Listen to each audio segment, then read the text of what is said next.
What's up, Tailgaters? Welcome back to my channel. My name is Tailgate Nate. I'm back with another schedule preview and record prediction, and today we're going to be taking a look at the 2020 Oklahoma Sooners.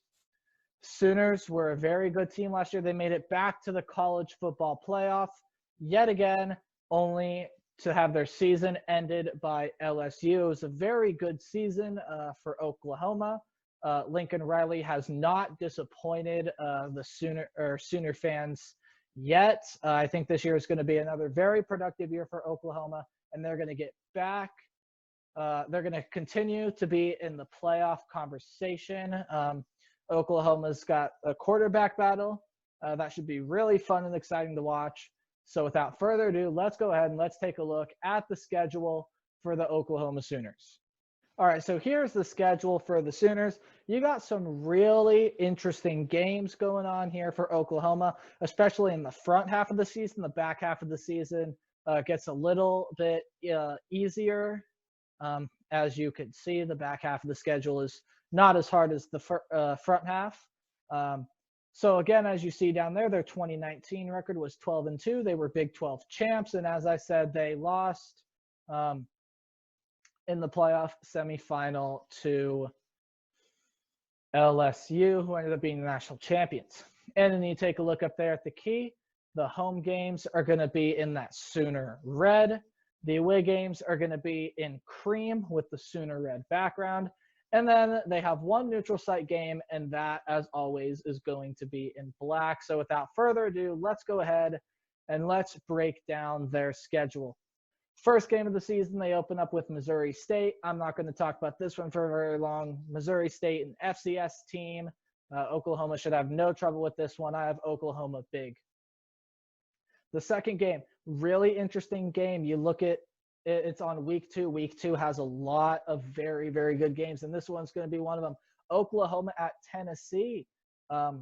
This game, what a game I think this is going to be. You're looking at Tennessee, a team that's bringing in a great recruiting class, and everyone is kind of showing Tennessee up to be a top 25 team, maybe can compete in the SEC. Then you're looking at Oklahoma. Everyone has them as like a top 10 or at least top 15 team. And Oklahoma's got a quarterback battle that should be really fun to watch with Spencer Rattler and Tanner Mordecai. I think Spencer Rattler is going to end up being the quarterback. These two teams should fit or put up really, really well against each other. I cannot wait to watch this game. I'm going to lean towards Oklahoma because I think overall Oklahoma has the better offense. I think Oklahoma's going to be more explosive. I know they're losing CeeDee Lamb. But they're getting a lot of production back, and they're also bringing in a good recruiting class in terms of offensive production. Their defense, I think, is only going to improve as Big 12 defenses are improving a lot. I think Tennessee, Jared Guarantano doesn't really have that wide receiver target that he can go to if he needs a wide receiver in clutch games quite yet. We'll see how that ends up turning out. But for right now, I'm going to have Oklahoma beating Tennessee. Then they have a really, really, really early bye week. This is absolutely not where you want your bye week. And I don't care who you root for. You do not want to have your bye week in week 3. I mean, that's just terrible. I mean, come on. Like, this is the biggest joke of the season. So for like Oklahoma's got a bye week at week 3, I don't like it, and I'm not even an Oklahoma fan. I don't like where this bye week is. It is after the Tennessee game, which I guess is a plus, but then you got to play 10 straight games without a break, and it's not good. So then you have to go on the road after your bye week and play Army. Army is always an up-and-down team. They're a lot of fun to watch. They don't pass the football a lot. They run a lot of that triple option. Army's usually the FBS team leader in rushing yards or somewhere at the top because that's all they know how to do. They can throw the football on occasion, but not very common for Army. I think they've been starting to throw the football a little bit more. I think Army has given Oklahoma some scares in the past. Army gave Michigan a scare last year as well. Army's known to give teams scares. The fact that they get to play Oklahoma at home is big. I think Army can give Oklahoma a challenge, but I think Oklahoma is ultimately going to end up winning this game. Next, they get Baylor at home. So Baylor almost beat Oklahoma last year, and I think they should have beat Oklahoma last year, but they just choked in the late third and fourth quarter. Oklahoma ended up coming back and winning that football game. It was a great game to watch. And again, Baylor is losing so much. They're losing Matt Rule. They're losing some coordinators. Charlie Brewer is going to be back at quarterback for the Bears, so that's a plus. But other than that, I think Oklahoma's going to run over Baylor this year. I know Baylor surprised a lot of people last year, but not this year. Oklahoma wins this one.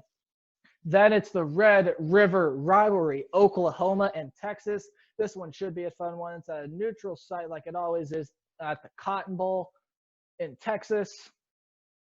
A neutral site game, always a fun game to watch. The past couple of years have just been shootouts. It's been so, as it always is, it's been so much fun to watch.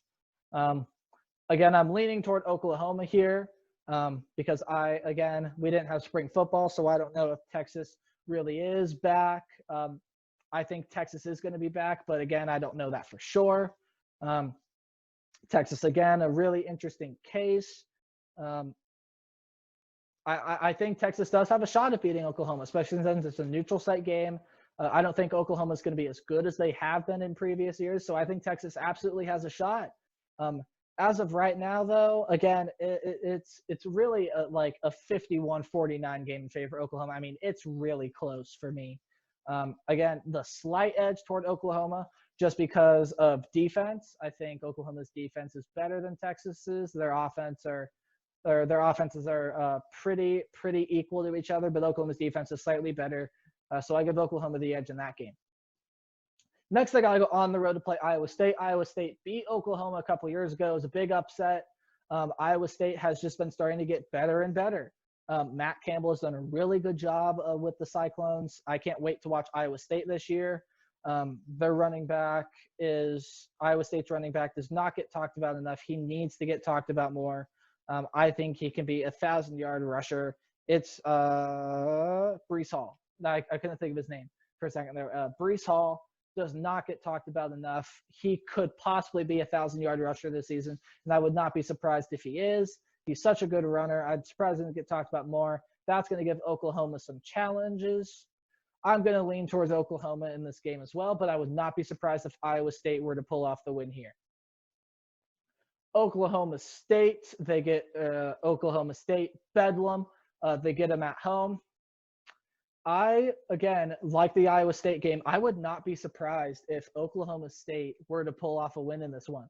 Again, it's just like the Texas game. It's about a 51-49 game in favor of Oklahoma for me. Again, I think Oklahoma State's offense is, as of right now, better than Oklahoma's offense. But I think Oklahoma's defense is better than Oklahoma State's defense. Sorry if that was confusing to anyone. I said Oklahoma a lot there.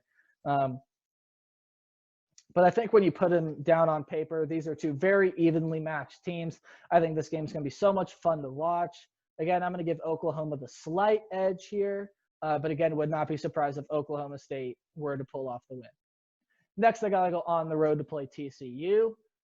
I know TCU was really, really good for a couple of years, and then for the past couple of years, they have just not been that good. They've been really down. I think TCU could rebound this year. They could become a little bit better. I know TCU is returning some good production on both sides of the football, but they're also losing some production on both sides of the football. TCU brought in a fairly decent recruiting class. It wasn't terribly good, but it also wasn't super bad. Again, I don't see a way TCU can win this game. I think Oklahoma wins this one without a doubt. Next, they have to go on the road to play West Virginia. This is another game where I think Oklahoma is just going to easily win. I know it's on the road, but it's a game I think they're easily going to win.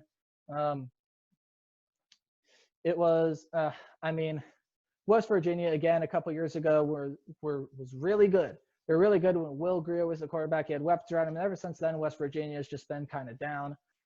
Again, I think West Virginia could come back this year, but I'm not liking their chances against Oklahoma.